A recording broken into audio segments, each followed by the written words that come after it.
Völlig überraschenderweise hat der YouTube-Algorithmus wohl bei dem vorletzten Kochvideo, nämlich dem Ofenkürbis-Rezept, ich weiß nicht, was er da entdeckt hat, aber aus irgendeinem Grund wurde dieses Video so gepusht, dass ich unerwartet jetzt schon ist gut, die 200 Abonnentengrenze überschritten habe. Zusätzlich ist zufällig gerade Halloween und ich habe ein herbstliches Rezept und auch nochmal Kürbis, wenn auch anders.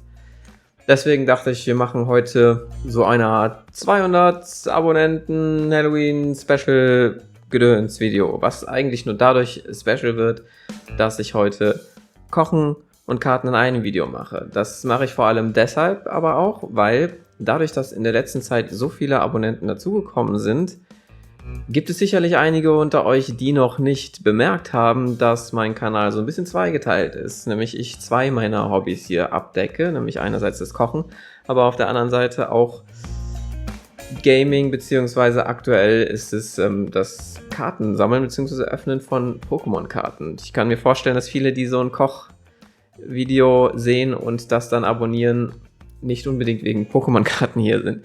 Deswegen nur für euer Verständnis nochmal ein kurzer Disclaimer vorweg.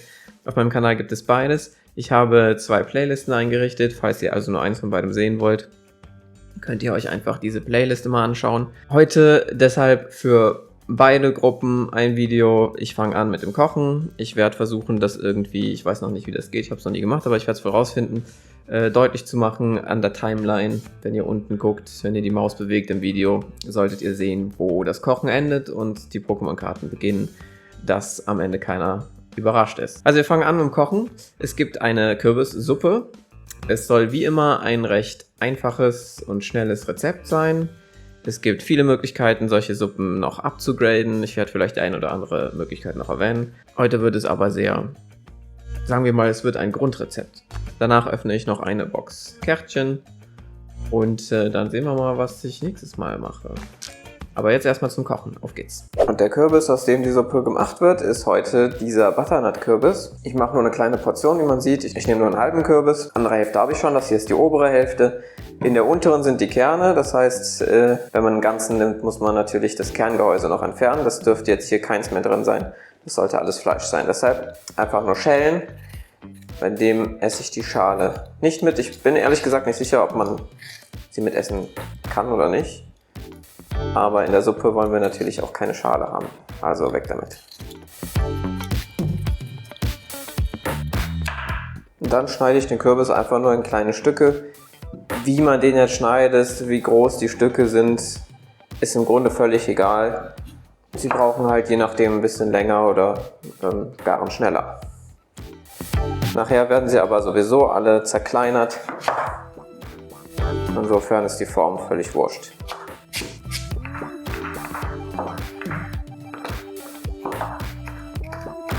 Und während das restliche Zeugs noch geschnitten wird, kann das schon mal ein bisschen anbraten. Kommt also einfach in einen Topf mit ganz normalem Bratöl, was auch immer ihr da habt, Pflanzenöl. Ich lasse es bei mittlerer Hitze, damit es nicht verbrennt, während ich mich um Zwiebel und Knoblauch kümmere. Hier ganz ähnlich, es soll natürlich anschwitzen, deswegen schon ein bisschen klein schneiden, aber im Endeffekt wird das auch alles mit püriert. Deswegen braucht das jetzt nicht super fein werden.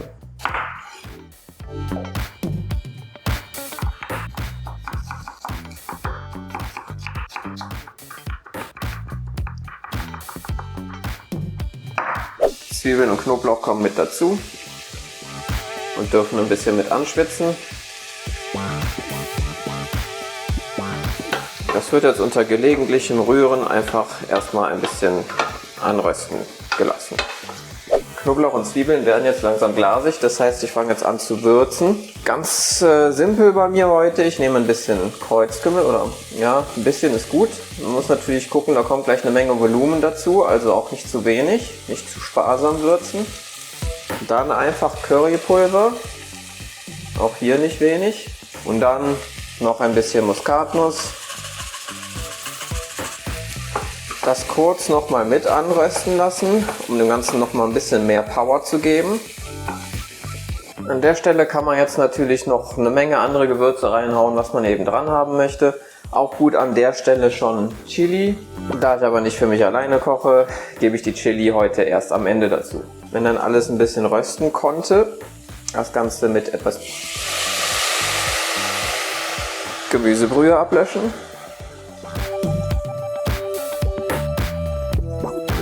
Danach mit Kokosmilch auffüllen.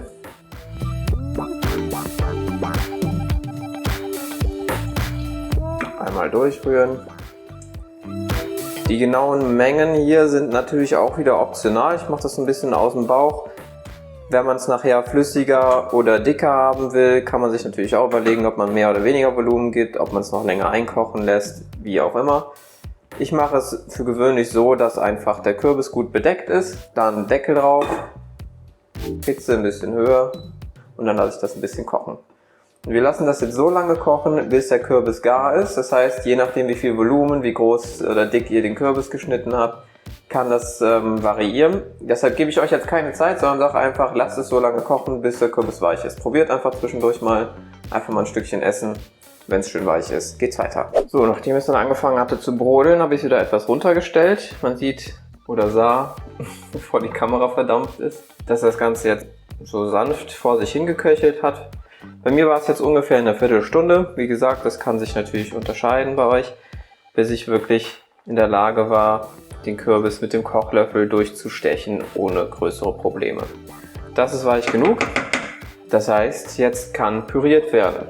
Ich nehme die Hitze mal weg oder zumindest mache ich sie sehr niedrig, damit das nicht stört. Und dann schnappe ich mir einfach einen Pürierstab und dann geht's los. Man kann das Ganze natürlich auch umfüllen in einen Mixer oder so, je nachdem was ihr da habt. Und dann einfach schön fein pürieren.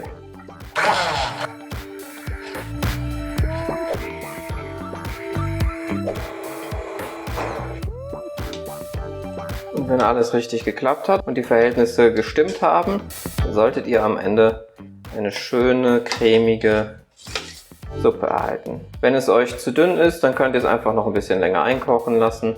Wenn es zu dick ist, dann macht ihr einfach noch ein bisschen Brühe dran. Dann wird einmal abgeschmeckt. Mir fehlt hier noch eine Prise Salz. Damit muss man natürlich ein bisschen vorsichtig sein am Anfang, weil ja die Brühe Salz mitbringt. So, und dann kann im Grunde angerichtet werden. Und dann stellt sich natürlich die Frage der Einlagen. Da ist natürlich alles offen. Theoretisch braucht es nicht unbedingt eine Einlage. Was natürlich klassischerweise gerne gemacht wird, ist, dass man ein paar geröstete Kürbiskerne dazu gibt oder auch Kräuter, Kürbisöl vielleicht nochmal drüber träufeln. Ich habe mir jetzt nebenbei einfach nur ein bisschen Petersilie klein geschnitten und etwas Speck in den Backofen geschmissen.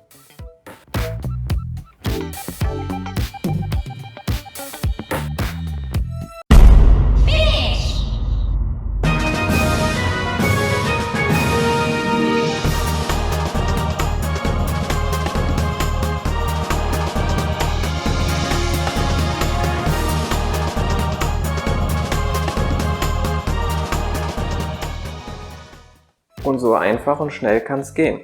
Man kann natürlich noch viel weiteres... ich habe was vergessen. Nämlich etwas Chili-Pulver. Mache ich mir hier jetzt noch drüber. Ist auch noch mal ein bisschen hübscher. So, denn der Kürbis kann tatsächlich ganz gut Schärfe ab. Man muss es aber natürlich mögen.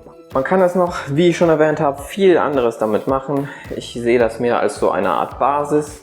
Aber so wie es jetzt ist es schon richtig lecker. Vielleicht noch ein Stückchen Brot dazu oder so zum Dippen.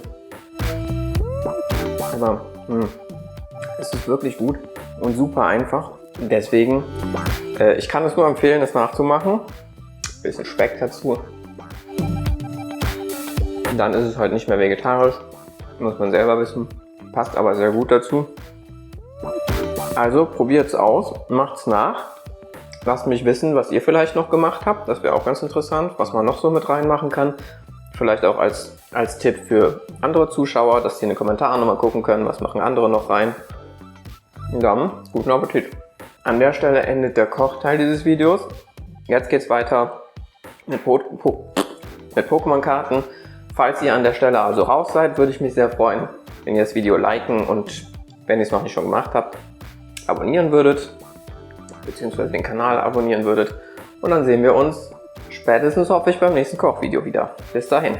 Von meinem Kauf englischer Karten habe ich noch 2 Boxen übrig. Keine aktuellen Sets. Ich weiß gar nicht, was das für ein Set ist. Ich habe hier, das wird heute geöffnet, eine Cyclizar X Box. Ich kann nicht erkennen, welches Set diese Booster sind. Aber ich würde sagen, wir schauen einfach rein. Und damit weil ich sowieso immer nur Lärm mache damit, mache ich das mal schnell auf Cam. Die sind oft so komisch zugeleimt, die Dinger, dass man da ewig dran rumknibbeln muss. So sieht der Inhalt aus. Okay, es sind verschiedene Sets. Interessant. Denn ich glaube, da sind auch welche dabei, die ich noch gar nicht habe. Dann sind hier noch die beiden Promokarten drin. So, dann erstmal für die Online-Spieler der Code der Box, wo dann auch die Promokarte, mindestens eine Promokarte dabei ist. Und das ist die Promokarte von dieser Box, Cyclizar X, mit einem ganz netten Sternchen-Holo-Effekt hier. Ganz schön. Auch eine ganz nette Karte tatsächlich, einfach vom Design her. Obwohl ich ja eigentlich nicht so ein Riesenfan von diesen 3D gerenderten Pokémon bin auf den Karten. Ich weiß gar nicht, ob das hier der Fall ist. Es sieht zumindest ein bisschen danach aus. Und Rotom mit dem klassischen Holo-Effekt dieser, obwohl jetzt hier gar nicht das Promo-Zeichen drauf ist, aber dieser Promo-Karten, die man aus Blistern zum Beispiel auch bekommt. Die haben immer alle diesen Tröpfchen-Effekt da. Das kommt auch hier hinten hin. Dann natürlich wie bei diesen Boxen immer noch die XL-Karte oder XXL, wie auch immer. Dasselbe nochmal in groß. Auch hier mit dem Sternchen-Effekt, wie man sehen kann. Ganz nett. Auch wenn ich immer nicht weiß, was ich mit diesen Riesenkarten anfangen soll. Die stecken gerade einfach nur auf der Frontseite eines Ordners mit drin. So, jetzt schauen wir mal, was es hier für Booster gibt. Also, erstmal haben wir zweimal Scarlet und Violet. Das Base Set. Davon habe ich ja schon ein ganzes Display geöffnet. Davon werde ich also die meisten schon haben. Dann haben wir aber hier noch Silver Tempest, wovon ich glaube ich auch ein Display geöffnet habe. Das werde ich also auf jeden Fall auch haben. Und Lost Origin, ich glaube davon habe ich nichts, weil mir das Set einfach nicht so gut gefallen hat. Aber vielleicht haben wir ja Glück und kriegen ein paar von den Karten, die am Ende eben doch ganz nett sind. Ich glaube zumindest jedenfalls, dass ich hiervon wirklich gar nichts habe. Ich bin mir nicht ganz sicher. Aber das werde ich noch nachschauen. Ich beginne auf jeden Fall, es sind insgesamt nur 4 Packs, mit denen, von denen ich auf jeden Fall am meisten schon habe. Fühlt sich recht gut gefüllt an. Aber müssten ja eigentlich immer dieselben Mengen sein. Ich erwarte schon, dass wenigstens eine gute Karte dabei ist, weil das hat ja super funktioniert. Weil das klassischerweise, zumindest meiner Erfahrung nach, bei diesen Boxen eigentlich fast immer der Fall ist. Also ich glaube, ich hatte erst eine Box, wo wirklich nichts Brauchbares dabei war. So, hier ist der Code. Das müsste alles noch der... Ach nee, das ist schon der neue Kartentrick. Das waren, glaube ich, nur 3. Nope. Da haben wir direkt schon eine... Jetzt lass mich überlegen. Wenn wir die nach vorne gepackt haben, dann ist mindestens noch eine, die ich wieder zurück tun muss. Tun wir noch eine zurück. Na, schauen wir mal. Es ist nicht die... Okay. Also wie viel waren das jetzt? 2? Mal schauen. Also eine Wasserenergie. So. Lechonk. Ja, habe ich auf jeden Fall schon. Slowpoke auf. Auch Watchel, Zangoose, XP Share. Okay, das ist alles schon bekannt. Das ist die Rare, okay. Das ist eine Rare, eine Holo Reverse. Eine Reverse Holo Rare. So. Die Rare habe ich auf jeden Fall schon. Ob ich sie in Holo Reverse Holo habe, weiß ich jetzt gerade nicht. Primeape kommt mir auf jeden Fall sehr bekannt vor. Habe ich bestimmt schon. Und die Rare ist eine Holo Rare Dodozo. Das habe ich auf jeden Fall auch schon. Ich hoffe tatsächlich, deswegen habe ich um da weiterzumachen, wo ich eben aufgehört habe, dass die gute Karte, die ich hoffentlich in dieser Box kriege, wenn es nur eine ist, nicht in den Scarlet oder Violet Boostern zu finden ist, weil ich von denen einfach schon am meisten habe. Das heißt, die Wahrscheinlichkeit am größten ist, dass wenn da eine coole dabei ist, ich sie schon habe. So, wie viel nehmen wir jetzt? 2? Nope. Genau falsch. Da haben wir die Rare schon. Ist eine Holo Rare, eine ganz normale, die ich auch schon habe. Das ist insofern ganz gut, als dass ich, wie gesagt, hoffe, dass die ich noch nicht habe, in den anderen sind. Tropius, weiß ich nicht, ob ich das schon habe. Ist auf jeden Fall ein cooles Bild. Wie immer bei mir, Schatten, Licht- und Schatteneffekte macht eine Karte direkt so viel besser. Weiß ich nicht, warum sie das nicht immer machen. Ja, es ist aufwendiger, aber ich meine, ihr habt Artists da, lasst die ein bisschen was malen. Sehr schönes Bild. Pokéball, Rotom, die habe ich auf jeden Fall alle schon. Habe ich schon Hypno als Reverse und Arven als Reverse. So, dann kommen wir zu Lost Origin. Ich glaube, davon habe ich gar nichts. Den versuche ich jetzt mal, das Booster möglichst wenig kaputt zu machen, weil ich ja auch gerne immer eine Hülle jeder Art aufhebe. Na komm. Vorsichtig. Es ist nur immer schwer, die Karten daraus zu kriegen. Und ein bisschen von unten. Ist sehr schön. Das ist gut geworden. Ein, wie heißt das Vieh nochmal? Cupid, QP, irgendwas. Einer der Djinns, der neue, der bei Legenden Arceus vorkam. Ja, hässliches Vieh meiner Meinung nach. Code, weg ist er. So. Das müsste jetzt aber noch der Kartentrick mit 4 Karten sein, jawohl. Und dann geht's los. Also die Karte kommt mir auf jeden Fall bekannt vor, aber das kann auch vom Online-Spiel sein. Die kommt mir gar nicht bekannt vor und gefällt mir richtig gut. Das ist mal so ein Beispiel, das zeigt, dass es gar nicht so aufwendig sein muss. Das sieht ja jetzt nicht so krass aufwendig gezeichnet aus, wie zum Beispiel das Tropius eben. Aber alleine, weil es einen Schatten gibt, alleine, weil es eine Perspektive gibt, weil es einen Hintergrund gibt, der zum Pokémon passt, ist diese Karte schon so viel schöner als die meisten Pokémon-Karten. Und das auch noch bei so einem relativ langweiligen Pokémon. Oder hier, ist jetzt es gibt auch einen Schatten, ist jetzt lichtschattentechnisch nicht so krass, aber es passiert was drauf. Es wird eine Attacke ausgeführt, der Hintergrund passt dazu. Nice. Sehr cool. Das ist halt lame. Keine Ahnung, ist nicht mein Ding. Gleiger, selber Stil, glaube ich sogar. Ist das derselbe Artist? Yep. Nee. Ach, das ist ja doch. Miki Tanaka. Ich weiß, es gibt Miki Tanaka-Fans da draußen und das ist auch gut so. Ich persönlich bin es nicht. Phantom. Das sieht ganz cool aus. Ich mag die Farben einfach. Schöne Farbkombi. Das gefällt mir. Sudowoodo sieht nach einem ähnlichen Stil aus. Yep. Derselbe Artist. Akira Egawa. Sehr schick. Wieso habe ich von dem Set nichts? Die sind ja doch ganz schick. Cool. Schöne Karte. Die ist nicht so mein Ding, aber hey, alles neu. Macholo als Reverse Holo und eine Holo Rare Beautifly. Auch ganz niedlich. Ganz süßes Bild. Nicht so die übliche generische Haltung von Beautifly. Sehr schön.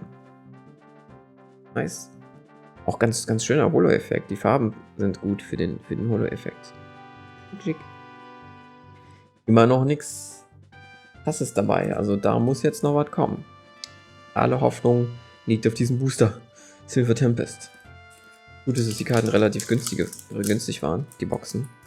Das heißt, selbst wenn hier jetzt nichts Krasses drin ist. Na, toll. Das war ja mal nix hier. Völlig zerstört. Ist es kein Riesendrama. Zack, weg. Code. So, das war auch Schwert und Schild, also müsste das auch noch der 4-Karten-Kartentrick sein. Jawohl. Raichu. Das kommt mir allerdings sehr bekannt vor. Das auch, aber coole Karte. Ich glaube, die habe ich dann doch schon. Ich glaube, ja genau, das wird eins von den Sets sein, wo ich ein Display geöffnet habe. Aber ganz nette Karten. Rawls. Spinda. Roslas als Reverse Holo heißt, glaube ich. Deutsch auch so. Eine Rare. Und eine, die mir nicht bekannt ist. Das wäre natürlich cool, wenn das jetzt noch meine Sammlung ergänzen würde. Und, wow. Okay, als letztes eine Regular Rare. Das war ja echt eine lame Box. Das muss man echt sagen. Tja, aber so ist es manchmal. Nächstes Mal dann hier die zweite Morpeko V-Union Box. Gab es ja letztes Mal schon eine andere allerdings. Und hier sieht man auch schon. Mal gucken, ob ich das zeigen kann. Jupp. Da sieht man schon, welches Set hier dran ist. Davon habe ich auf jeden Fall schon sehr viel geöffnet. Hoffe ich mal, dass da was Cooleres dabei ist. Nächstes Mal wird wieder gekocht, nicht vergessen. Gerne liken, abonnieren. War zwar jetzt nichts so krasses, aber manchmal ist das eben bei Karten so. Was willst du machen? Bis zum nächsten Mal.